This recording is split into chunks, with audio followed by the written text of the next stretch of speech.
Splenomegaly কাকে বলে, tender splenomegaly কাকে বলে। আমি আরেকখানা কথা বললাম, এগুলো সব পড়বে, পরীক্ষা জিজ্ঞেস করবে।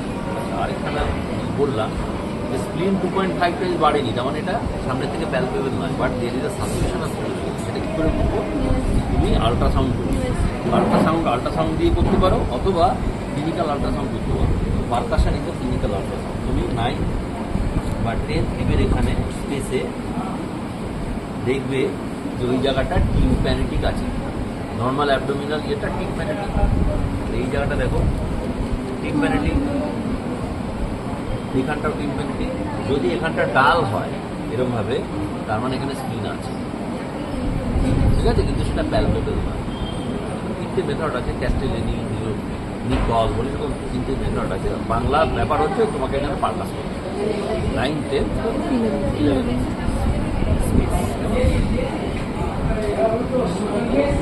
লিভার হলো, স্প্লিন হলো, হ্যাঁ। আর কোনো অর্গানোমেগালি জানো এরকম হতে পারে? একটা হচ্ছে ব্লাডার হতে পারে, আর হচ্ছে তোমাদের পরীক্ষা জিজ্ঞেস করবে অ্যাসাইটিস আছে কিনা। অ্যাসাইটিস মানে নর্মাল থাকে, Physiology question. 100 to 100 liter.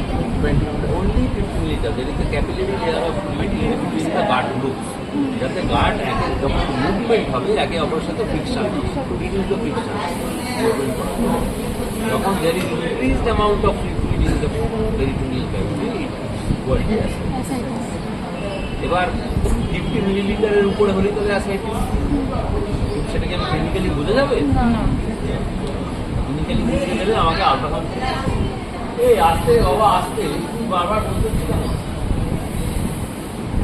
Clinically যদি 50 মিনিটের উপরে হয় তাহলে আমি আল্ট্রাসাউন্ড করে বুঝতে পারবো। When it is more than 500 millilitre, সেই সময় আমি কিন্তু ক্লিনিক্যালি বুঝতে পারবো। 200 থেকে 500 মিলিলিটার তখন একটা মেথড আছে, 500 মিলিলিটারের উপরে একটা মেথড আছে, আর 2 লিটারের উপরে একটা মেথড আছে। যখন 2 লিটারের উপরে হবে তখন আমি আই উইল গো ফর প্যারাসেন্টেসিস। আমাকে প্রমাণ করতে হবে যে আমার এখানে ফ্লুইড আছে কি নেই। প্যারাসেন্টেসিস অপশন আমি ফ্লুইড কখন দেখা যাবে? যদি 2 লিটার মিনিমাম ফ্লুইড থাকে তাহলে ফ্লুইড ব্যাপারটা কীভাবে বুঝো? যখন পেশেন্টটা শুয়ে আছে, সবচেয়ে ডিপেন্ডেন্ট পোর্শন হচ্ছে রেক্টোভেসাইকাল পাউচ অথবা পাউচ অফ অথবা rectovaginal pouch in case of female, আর তারপরে হচ্ছে প্যারাকোলিক গাটার আর subhepatic space pouch of Morrison. ঠিক আছে, এই জায়গাগুলো হচ্ছে আমার সবচেয়ে ইয়ে। আমাদের পাউচ অফ মরিসন এবং rectovesical space is not clinically palpable or clinically discernible from anterior abdominal examination. তাহলে আমি কোনটা দেখতে পাচ্ছি? প্যারাকোলিক গাটার। প্রথম জল জমবে ওখানে, বুঝতে পারছি না, ওটাকে বোঝা সম্ভব না? হ্যাঁ, বোঝা সম্ভব। পার রেক্টাল এক্সামিনেশন বা পার ভ্যাজানাল এক্সামিনেশন করে তুমি বুঝতে পারবে যে এখানে ফ্লুইড আছে। ওখান থেকে আল্ট্রাসাউন্ড করে বুঝতে পারবে আছে। ক্লিনিক্যালি আমার বুঝতে গেলে যখন এইটা প্যারাকোলিক গাটারে আসবে তখন আমি বুঝতে পারবো যে হ্যাঁ। কী করে বুঝবো? যে মুহূর্তে প্যারাকোলিক গাটারে আসবে এই অ্যাবডোমেনটা আস্তে আস্তে স্ট্রেচড, ল্যাটারালি স্ট্রেচড হবে। সো ফ্ল্যাঙ্কস উইল বিকাম ফুল। যখনই এটা ফ্ল্যাঙ্কস ফুল হবে, ওই আম্বিলিকাসটা স্ট্রেচ হবে, তাহলে এটা ট্রান্সভার্স লিড হয়ে যাবে। এবার আস্তে আস্তে জল ভরছে। একটা বাটিতে যখন জল ভরে তাহলে একটা মেনিসকাস থাকে, মেনিসকাসটা কী হবে? এইরকমভাবে মেনিসকাস হবে, ঠিক কিনা? তাহলে এই যে মেনিসকাসটা আমি আঁকলাম, এর উপরের পার্টটা is behind the deep cage, পাবো না। নিচের পার্টটা বিলো দ্য কিউবিক সিম্পাইসিস, পাবো না। তাহলে আমি কোনটা পাবো? এই ব্রিম, এই ব্রিম। এই জন্য যখন আমি পারকাশন করব, আমি পারকাশন শুরু করবো এখান থেকে। কেন? এইটা হচ্ছে সবচেয়ে উঁচু পার্ট। যখন জল ভরবে আস্তে আস্তে জলটা এরকমভাবে ভরবে, এইভাবে ভরবে, এইভাবে লাস্ট পার্টটা এইটা ভরবে, তার চেয়ে উঁচু পার্ট। তাহলে আমাদের মেনিসকাসটা কীরকম থাকবে? ফার্স্টে এইরকম, তারপরে এইরকম, তারপরে এইরকম।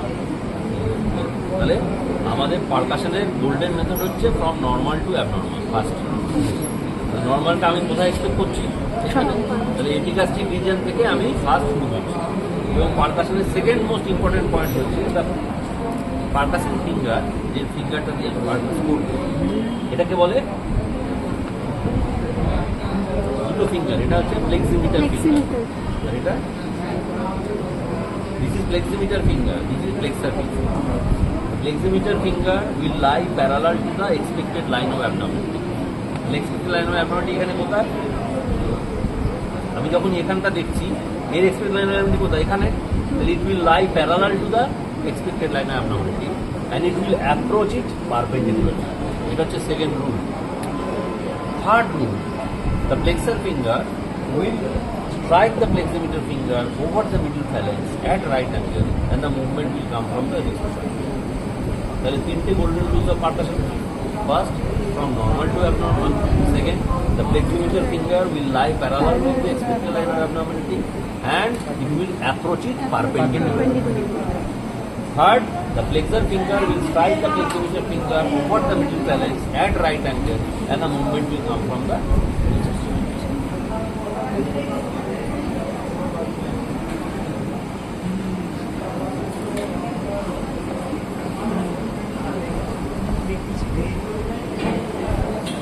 যেখানে আমি ম্যাক্সিমাম টিম্প্যানসিটি পাচ্ছি সেইখানে আমি আঙুলটা এরকম ঘোরালাম। কেন ঘোরালাম? এই সেকেন্ড রুল, ফ্লেক্সিমিটার ফিঙ্গার এইখানে আমি আমার এক্সপেক্টেড লাইন অফ অ্যাবনর্মালিটি এরকম, তাহলে ইট will approach it perpendicularly and it will lie parallel. সেই জন্য আমি এখানে ঘোরাচ্ছি।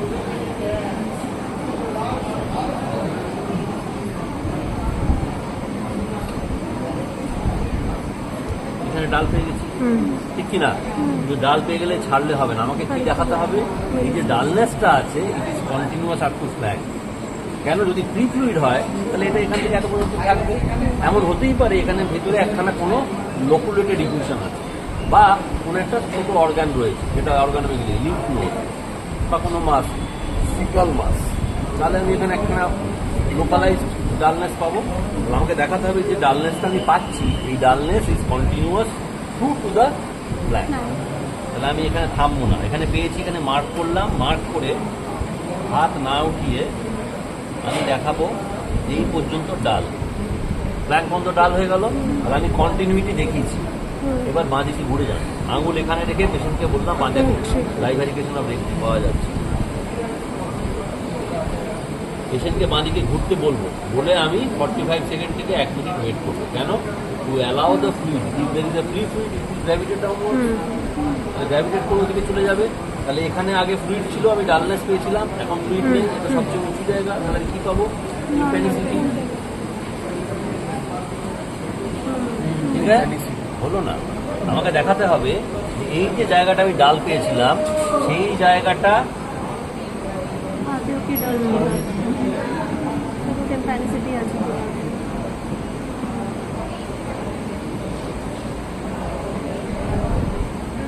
এইখানে ডাল, তাহলে this dullness has shifted, this is shifting dullness.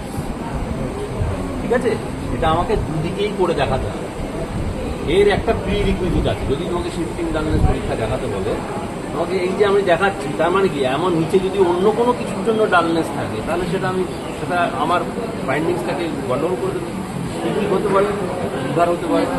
তাহলে যখন শিফটিং ডালনেস দেখাতে হবে তোমাকে এক্সামিনারকে বলতে হবে I have look for underlying hepatomegaly and splenomegaly.